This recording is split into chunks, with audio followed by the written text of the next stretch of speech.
When the Islamic warrior Saladin conquered the Crusaders and took control of Jerusalem, all right, he entered into an agreement that the Muslims would protect the Christian churches. And so he appointed two Muslim families. Both of these families had been in Jerusalem for, close to 1,000 years. And each generation has passed down the key. The key. Right. The physical key. Mr. Judah said that the key he presently has is 800 years old. It's incredible. He had another key, but it broke. And this is a Muslim. I mean, yes. Adabid Judah is a Muslim. And he said it's a great honor for a Muslim to hold the key to the Church of the Holy Sepulchre, which is the most important church in Christendom.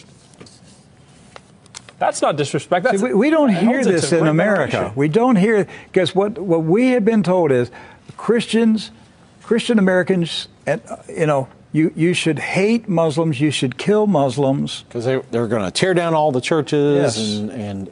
and basically just ransack them and everything else. But here we have two families that for nearly 1,000 years have actually been watching over Christian churches. That's right. So who planted into our minds here in America that we should hate and kill Muslims?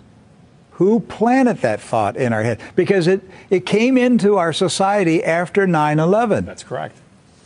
So 9/11 was a calculated, planned operation, and it changed everything in our country.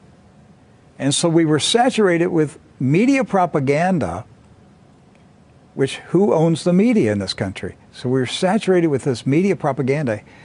You Americans, you need to hate Muslims. You need to go to war. You need to send your sons to go kill Muslims. All right? And yet, when you go to the Middle East, you find out that the Muslims, like Christians, are taking care of Christian churches. Yes. Do not hold animosity against Christians or Americans, except in the case where Americans are pushing for war in their countries or trying to take their land. So they've lived together. They've lived together for centuries and centuries. Jews, Christians, and Muslims have lived together for centuries. They were buying and selling. They were trading. They were doing business together. They were building houses next door to each other for centuries. And it didn't change until the Zionists came. Now, see, you say, wait a minute, I thought Zionists are Jews. Not all Jews are Zionists. And not all Zionists are Jews. Right. Zionism is a political movement. Yes. Right. It's an ideology. Yes. Not an ethnicity. And so when the Zionists came to Jerusalem and Palestine, basically in the 1920s and 30s and 40s, all right, they came to agitate. They came to infiltrate. They came to seize control. And so they formed paramilitary groups, like Irgun. And that's where Ariel Sharon and Menachem Begin, and these guys were young terrorists.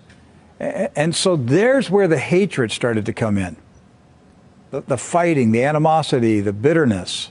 But it didn't start until the Zionists appeared. Jews, Muslims, and Christians were coexisting. Yes. That's right.